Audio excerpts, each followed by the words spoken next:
امریکا سوز دادن دکوت امی پیاده معالجه کن وقتی که امریکا دانستندن پیاده کرد زانی بو پیاده حوالی پککی پیاده حوالی رژیم سوری پیاده حوالی ایرانی پیاده گلک تشتر پیاده زانی بو لی او شر داعش ده هیچ جعب خوش گلک تشتاب گره آنها امریکا ولو براحتی درجه برناته دوی معالجه بکش مرد گوتن معالجه چیه معالجه گن بهن خوش پککی قد بکن خوش رژیم قد بکن خوش ایرانی قد بکن تکلیه خب اپوزیسیون ارچکن به هریما کردستان ارچکن به انجمن ارچکن به ترکار چکن اف تشتانات تفدي اجا اف قافا اول بقلق باشه قافا اول بج معالجه براستي تكليون وريجيم شفدو قطب بن قافن دبا فيجن دنافخو اوبوزيسيون دي دنافخو ملتي كرد دنافخو هريما كردستان دنافخو تركيا دي قافن دبا فيجن وباش بلي تاني افانا بس سوچي از خازمارم سر سوچي لجنيفي جبركوت الجنيفي بو يك يعني تنونري كردان بو لجنيفي كاكي بلاين جنيف حيش تمام بكرتي تشتك براستي يعني تشتك زيادة كر لبرسا چارسر كرنا كريزا سوري يعني برسا كرد لسوري ازيب كردي بيجم جنيفا حيش مميز بو جبو برسا كردي جارا جي اوبوزيسيونك بفيرانجي فره قبول دكي سوريا دولتك برنتوي ودفي ما في فان نتوا د دستورا سوري بي باراستن وبتايبت يملت كرد وك بشكي سركه و چه سیاست تمیزی و یه شوفینی بسر کرده هاتن بین هلانی تجارة يعني اپوزيسيون سوري بفي رنجي بفي زلالي پیشکشی متحده دی کومنت کولو نکری جاره کی دی کومنت کولو بزلالی و دی مستوراجی اشاده پیکر که اف نرینه کی باشه گو اپوزیسیون گش لسروی قضیه سکنه سوچی خازمارم سر سوچی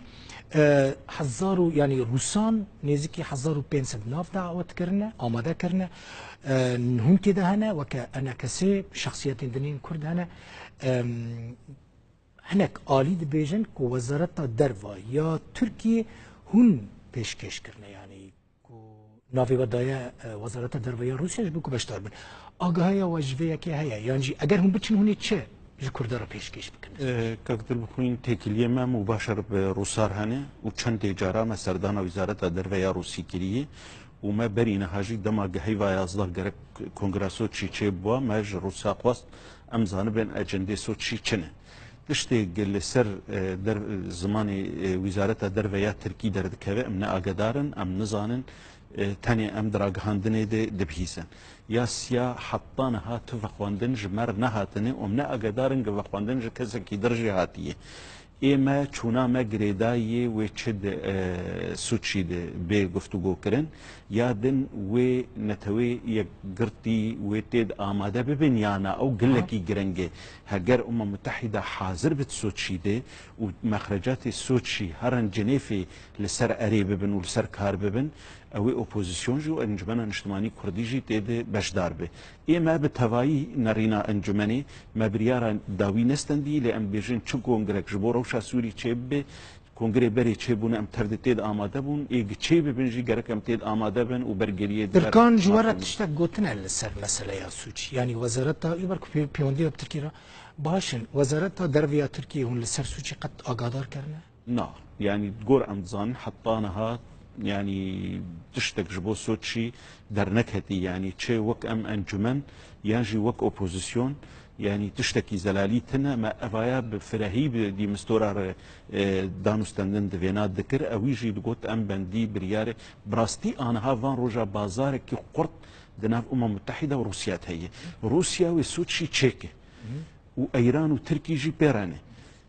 دخوازه شرعيتها دولي بين سوتشي متحدة جيد ترسق روسيا سوتشي يعني عملية سياسي سوري بدز سوتشي دخوازق ضمان روسيا بستين تشتل سوتشي دركها في فقر الجنيف وأصبح وردكم وأوي بيك بي